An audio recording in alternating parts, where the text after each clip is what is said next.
Valentino Rossi affronte ce week-end l'une des courses les plus émouvantes de sa carrière. Il Dottor prend sa retraite à la fin de la saison et atteint sa dernière course sur le circuit de Misano en tant que pilote MotoGP où il fera ses adieux à ses tifosi.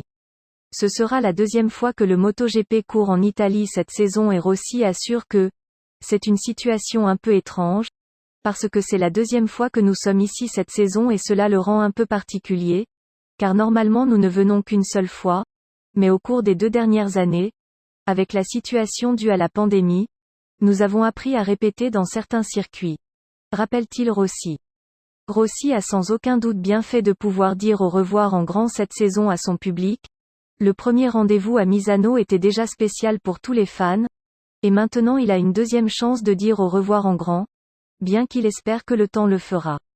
C'est une excellente occasion de dire au revoir à tous les fans italiens car c'est toujours fantastique de courir ici, chez nous, à Misano, et j'espère que nous pourrons passer un bon week-end avec la météo, car ici à cette période de l'année, c'est un peu plus difficile d'avoir un week-end sec et une course sèche le dimanche, souligne il Dottor. L'homme Petronas sait qu'une grande partie de son succès est due à tous ses fans qui l'ont suivi tout au long de sa carrière et tient à remercier tout le soutien reçu. C'est toujours triste quand on arrive au bout, mais ça a été quelque chose de positif et nous l'avons vraiment apprécié. J'ai une très longue histoire, de plus de 400 courses, et je tiens à remercier tout le monde.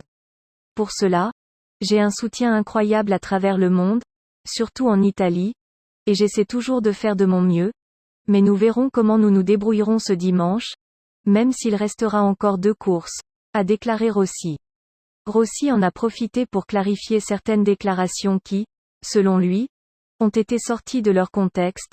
Ce que j'ai dit, c'est qu'en Autriche tout le monde m'a demandé comment je me sentais, mais finalement là-bas j'ai officiellement annoncé la décision à tout le monde, précise Rossi.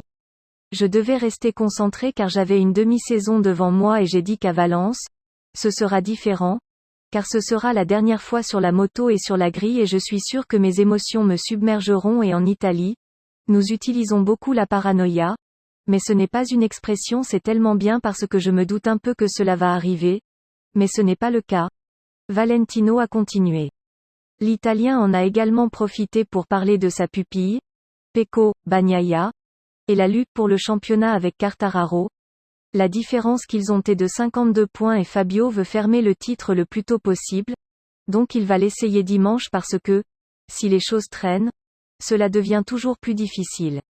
Je l'ai déjà fait pour Pecco. Cela dit, mon conseil est de répéter un week-end comme Misano 1, faire la pole, le tour le plus rapide et gagner la course, a déclaré Valentino en riant. On a demandé au nonuple champion du monde italien comment il aimerait qu'on se souvienne de lui après sa retraite. Je ne sais pas comment répondre. J'aimerais qu'on se souvienne d'un grand pilote, avec une longue carrière et de bons résultats, mais surtout, je pense que les gens m'ont apprécié pendant toutes ces années et c'est le meilleur dont ils se souviennent. Explique Rossi. Lorsque vous êtes un athlète, votre vie est divisée en 2 parties. L'un est le pilote, connu de beaucoup de gens, avec beaucoup de gens qui suivent votre carrière et vous pouvez l'aimer plus ou moins. Et d'autre part est votre environnement personnel, qui est réservé aux amis les plus proches. Point.